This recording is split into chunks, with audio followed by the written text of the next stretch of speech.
सबसे पहले सभी को ऑल द बेस्ट। जो बच्चे हमसे पढ़े हुए हैं और साइंस का एग्ज़ाम देने जा रहे हैं, उनको मेरी तरफ से wish you all the best.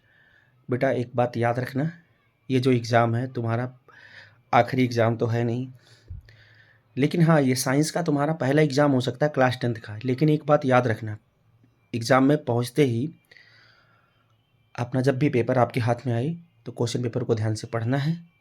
Question जब पढ़ेंगे 10 से 15 मिनट टाइम लेना है, क्वेश्चन पेपर ध्यान से देखिए और अपने क्वेश्चन को एक तरफ से अटेम्प्ट करना है।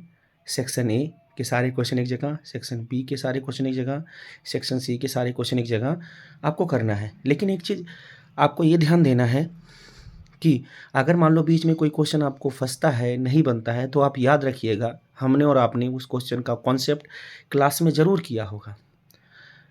प्यारे बच्चों, आप लोग को ये बताता हूँ मैं कि अगर हो सकता है किसी क्वेश्चन का कोई कॉन्सेप्ट मिस हो रहा होगा, तो इसका मतलब ये है कि आप उस कॉन्सेप्ट को भूल रहे हैं। उसको दोबारा जब करेंगे, आप दोबारा क्वेश्चन में आएंगे, उसके पास तो हो सकता है 90% चांस है कि वो क्वेश्चन आप कर ले जाएं। तो अगर कोई क्वेश्चन नहीं बन रहा है तो उसको लेके पैनिक नहीं होना है, क्योंकि हमने और आपने पूरे साल मेहनत की है। प्री बोर्ड के लिए किया है, मिड टर्म के लिए किया है, आपके पीटी एग्ज़ाम के लिए किया है। तो ये बोर्ड बहुत बड़ी चीज़ नहीं है, ठीक है।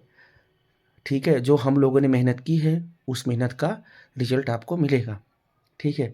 एक तो क्वेश्चन नहीं बन रहे हैं तो इसका मतलब ये नहीं है कि उसका कॉन्सेप्ट आपको नहीं पता है। कॉन्सेप्ट पता है, हो सकता है वो क्वेश्चन आपके लिए नया हो सकता है उसका पैटर्न आपको ना पता हो। जैसे वो पैटर्न आपको पकड़ में आ जाएगा, आपके क्वेश्चन बन जाएंगे, ठीक है।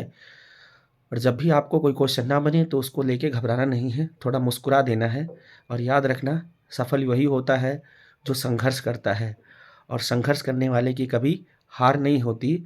और दूसरी चीज़, लड़ना है, अपने पूरे जोश के साथ लड़ना है। एग्ज़ाम में कलम से लड़ना है, क्वेश्चन से लड़ना है, और पेपर को अच्छे से कंप्लीट करना है, ठीक है।